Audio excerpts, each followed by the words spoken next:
Hello, and welcome back to another episode of Frosthaven. So, we are back another week and another mission. So, in the last video, we completed the very quick and easy, down dirty mission of Buried Ducts. We are now traveling onto Nerve Center. This is a linked scenario, force linked scenario, as you can see here.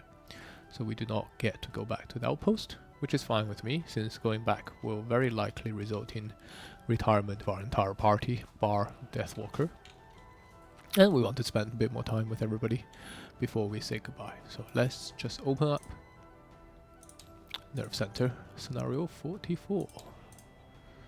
And here we are. Let's hope we get some good battle goals, although for a couple of the characters, battle goals are no longer a consideration since all the perks have been ticked. I'll still keep playing with the mechanic though. I think it's just fun in general, but yeah, we're not going to prioritize it too much for those that's already completed all their battle goals. So, Nerve Center, 2 pip complexity scenario. This scenario is complete when all monsters in it are dead and all 6 metal cabinets have been destroyed. At the end of that round, read section 33.2. I am not going to track the metal cabinets. There are basically 6 metal cabinets in this mission and they look like this. So yeah, we will kill them all and the monsters. So basically, kill everything you see is the objective of this mission. So, without further ado, let us read the introduction together with Foreteller. And I heard recently the Foreteller introduction is going to be included in the Frosthaven digital game, so super excited about that. I really don't think they need to reinvent the wheel here, and the partnership for Foreteller is pretty amazing, so excited about that. Anyway, let's read the introduction together. After all the hiking and climbing and fighting, after all the trials you faced, you're finally here. The central chamber. It extends out, a vast atrium packed with glittering steel pipes, pumping arms, brass drums, gears, levers, grates and walkways. It's a room made through the labor of decades, an achievement of monumental effort. And so it comes as no surprise that almost as soon as you enter, a mechanical voice calls down. Biologic life and the unfettered cannot coexist. The voice says. It is an automaton, perched at the far end of the room atop an extended platform like a diver surveying the ocean below. Its voice is an odd sound, something near a human voice, but stilted and broken. We unfettered have freed ourselves from your tyranny. We have risen without you, in spite of you. We are reborn, but we will not be free, truly free, until we have laid claim to the surface of this world. Rejoice that you are the first biologics to witness our ascendancy. As if given a signal, the halls around you fill with noise. Metal feet stomp in a steady rhythm, and light blooms in the chamber. Several nearby towers begin to radiate an intense blue glow that seems to empower the approaching automatons. It's just a hunch, but you suspect that taking those towers out of commission might hamper the army's attack. Alright, there it is. Apparently the robots are taking over, and we are the only 4 mercenaries here to stop them. Kind of forgotten why we traveled to the Frosthaven areas in the first place now, right? Right. What do we have here? Special rules. Each metal cabinet has 4 times 5? 20, right? 7 plus 3 is 10, divided by 2 is 5, times 4, so 20. So yeah. Tabletop Simulator's done that for us. We're just double checking the math. They are enemies to you and allies to all monsters. Whenever any metal cabinet is destroyed, all monsters within range 2 of it suffers trap damage. And trap damage is 9. Let us just write it here so we remember. Trap 9 damage. Okay. So, idea is you destroy these and it does tons of damage to everyone rather than attacking the monsters too much directly. Got it. When door 1 is opened, read the next section. Fine. So, general strategy of this map is there are 6 cabinets, loads of monsters. You want to utilize these as much as possible, especially against enemies with high retaliate and high shields, which there will be plenty of in this mission, given we're fighting against these guys, which has retaliates, and steel automatons, which has shields. And yeah, elite one has 4 shields. There are a lot of immunities against conditions here, especially against rune machines and steel automaton. Poison don't do a whole lot. Disarm doesn't work here, and Immobilize doesn't work there, and Wound doesn't work here. So all of these enemies have some kind of immunity. On top of that, we're fighting these cannons, which we saw in the elevator room before. They hit hard, has a range between 5 to 7, and they immune to muddle.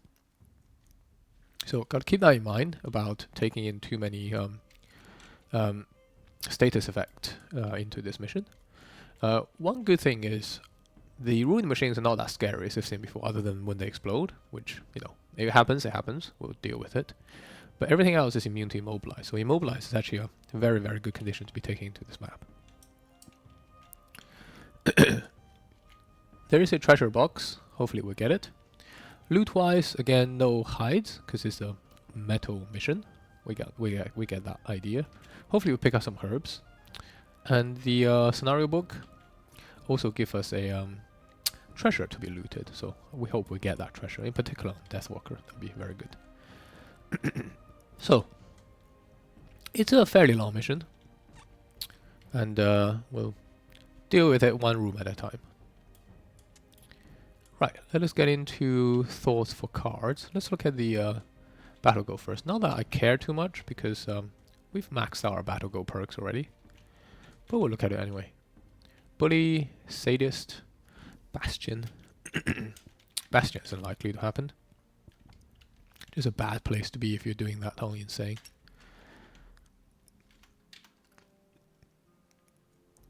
Two more negative conditions.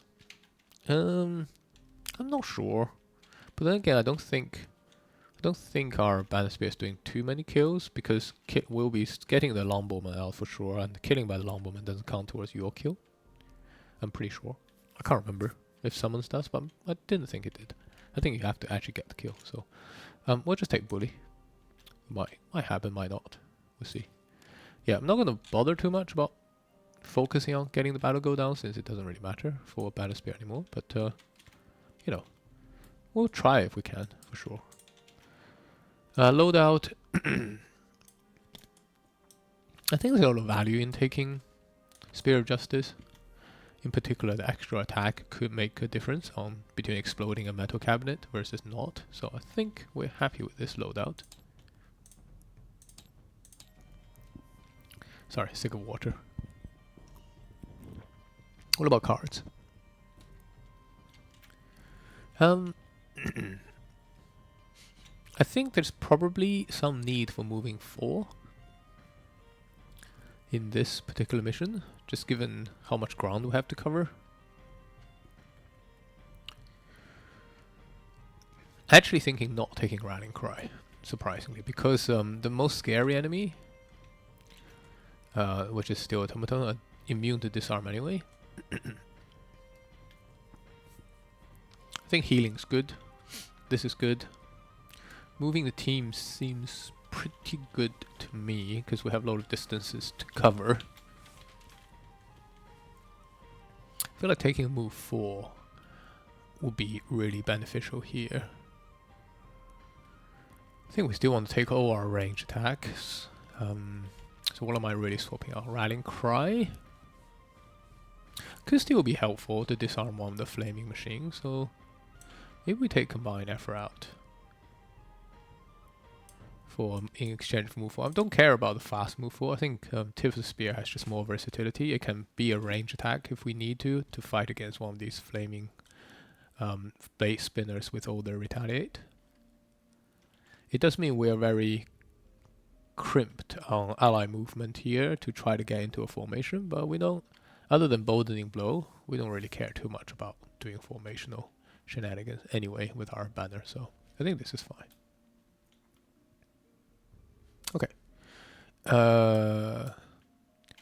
Drifter.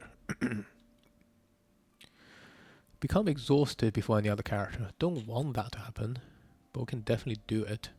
Fewer loot tokens. That's possible. I think we do fewer loot tokens. Just loot a little bit less than everybody else. Easy to control. It's only one tick, but it will give us another perk, which will be helpful. Alright. Equipment. I did say poison's not that helpful here, but actually it really is actually fighting against the cannon, so Drifter is going to be on cannon duty. So we take a poison dagger here just for that. I would love to take a spear, but I just think heavy sword is really good.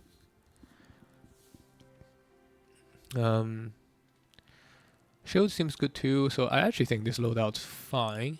Unfortunately, we don't have the movement boost anymore, but that's okay. Cards. I think these are all good. Might swap out Fierce Barrage for a movement card. I think having an extra move 3 would be quite nice here. Not been too impressed with Fierce Barrage this round actually. There's just missions I've not, like, I don't know. Just this shape's actually surprisingly hard to pull off for the Drifter. It's actually my first time playing the melee Drifter. I was playing a range Drifter, so it's interesting to I mean, this is card you always take when you're playing ranged, of course, but it's just interesting to see that this card is actually not as impressive as I thought it was going to be. Yeah, I think all of these are good. We'll keep it that way then. Blinkblade, Tormentor, negative condition to enemy that already has one. I think that's very easy to do. Ritualist, kill 3 enemy while 3 or more element waning. Possible exterminator, kill 1 means for each type that appears in the scenario. So that will require us to kill 1 of each. The automaton might be the hard one. As much as I would love to have 2 ticks. Bit risky. Whereas I feel like Tormentor we can definitely do.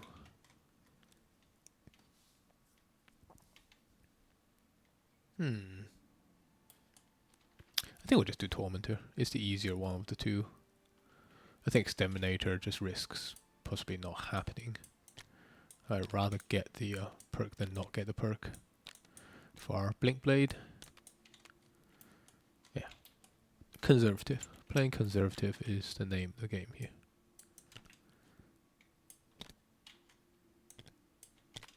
Okay. Loadout. I don't think there's much to say here. We probably don't want the jump boots. Just get the movement boots. I think this is fine. As much as I would like to take a spear, the poison effect is just so good against cannon. And again, like I said,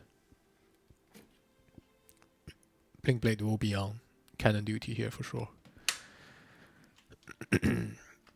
And heavy sword is just good.